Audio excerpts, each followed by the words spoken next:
бүгүнкү саясий системаны, саясий шайлоо системасы дискредитация кылды. Демек, бүгүнкү бийлик дискредитация болду. Бийликтин авторитети кетсе, аягы революция менен кетерин биз баарыбыз жакшы билебиз. Так ошол кырдаал күндөн күнгө күчөп келе жатат. Бүгүнкү шайлоо системасына эл наразы. Эмне дейт? Монополизация дейт. Партия гана кандидат жылдырат, ошолор көргөзгөн адам гана депутат болот. Карапайым эл конституциялык укугунан ажырады деп Ишимбай Дүйшөнбиев айтып отыр. Сен эле. Так ошондой. Олигархизация деп карапайым эл кычкырып отурат. Акчасы бар адам депутат болот, акчасы жок адам депутат болбойт. Саясий коррупция. Партиянын лидерлери анча мынча акча алып алат эмес. Же акча албаса дагы өзүнүн жакшы адамдарын алдын орунга коет деп атат. Анан эң негизгиси депутаттар элден ажырап, элден алыстап кетет деп отурат. Француздарда сөз бар экен, элден чыккан деген. Жана карапайым элдин арасынан чыккан деп айтабыз. Элден чыккан деген эки сөз жүрөт экен. Элдин баласы, анан элден просто чыгып калды деген. Биздин учурда элден чыгып калып атат. Бир отолот. Эми ушул системаны биз оңдошубуз керек. Бийликтин авторитетин калыбына келтиришибиз керек. Бул шайлоо системасын 13-жылы биз Ишимбай Дүйшөнбиев экөөбүз да жылдырганбыз. Бир топ фракциянын өкүлдөрү колдогон. Бирок өтпөй калган. Эмне үчүн? Анткени бул бүгүнкү бийликте турган адамга, бийликте турган күчтөргө жакпайт. Бүгүн бул жакшы идея, эл талап кылып аткан идея, бийлик колдобосо өтпөйт. Бүгүнкү бийликте буга кызыктар эмес. Эмне үчүн? Мына мен шайлоого уюштурсам, тизме түзөм 120дай. Биринчи 20 адам иштейт. Атамекен бир 10 15 алат деп 10-15 турган иштейт. Артындагылар иштебейт.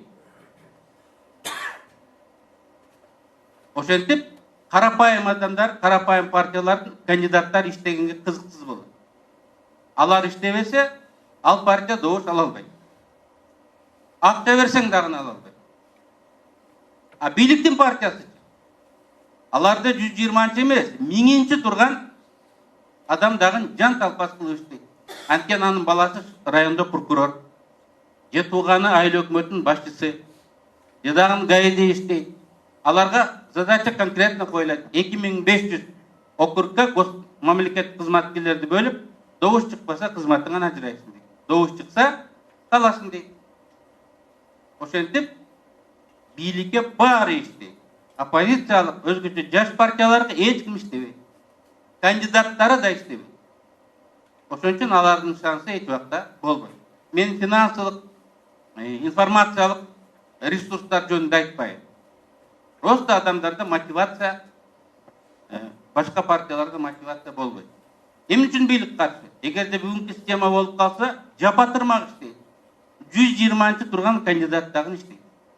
Ошентип оппозициялык же жаңы партиялардын реалдуу шансы көбөйөт. Эми мен бүгүнкү бийлик деген ким? Бүгүнкү бийлик Сооронбай Жээнбеков да. Ал кишини колдоп атабыз. Эмне дейт?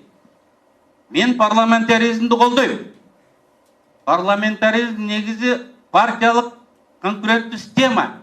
Аны да колдойм деп быйыл апрелде айтыптыр. Алтын сөздөр колдошубуз керек. Ошондо Сооронбай Жээнбеков өзү койгон негизги максаты коррупцияга каршы күрөштү реалдуу далилдеген болот. Анткени бул саясий коррупцияга каршы чоң удар экен. Чечүүчү удар экен. Эгер биз саясий коррупцияга каршы күрөшө турган болсок, жапатырмак бул идеяны колдоп, Сооронбай Шариповичке да айтыш керек. Ниетиңиз түз болсо, чын болсо, элдин талап кылып аткан шайлоо системасын колдош керек. Болбосо биз ниетиңизден чек санап калабыз деп ачык айтышыбыз керек. Мен ойлойм ал киши бул маселени сөзсүз түрдө угат. Эгерде президент колдобосо, биз талашып эле жүрөк ошол бойдон бул дагы өтпөй калат. Эми жаңы күчтөр келсин деп атабыз.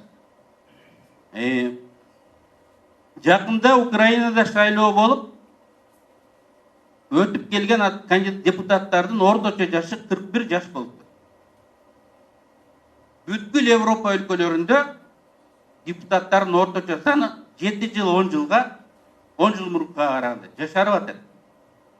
Эгерде биз жаштар келсе, жаңы күчтөр келсе, биз мындай ачык тизмени гана эмес, барьерди тосмо деп коет, босогону да төмөн чүрүшүбүз керек. 3% бул 50 миң шайлоочу экен. Эгерде босого 3% болсо, эмне деген таланттуу жаш адамдар өтүп келет эле. Ырыс келди, көрүнгөн партиянын эшигин сагалабай, чай бербей лидерлерине. Өзү эле партия түзүп алса 50 миң добушту алып келет. Жанар деле 50 миң добушту жөн эле алып келет, бир тыйын кетирбестен. Мынакей 4-5 адам менен келе турган кандидаттар пайда болот. Канчалык биз жаман көрүп сылдыңдабайлык, Равшандан дагы 50 миң сторонниги чыгып калышы мүмкүн. Facebook'та эле 10 миң подписчиги бар. Мынакей бир реалдуу жаңылайбыз десек, ушундай радикалдуу кадамдарга барыш керек. Ошондо гана биз эми көп партиялуулук болот экен, бирок парадокс да, дүйнө парадокстан турат. Партия көп болсо, бирок стабилдүүлүк ошончо бекем болот.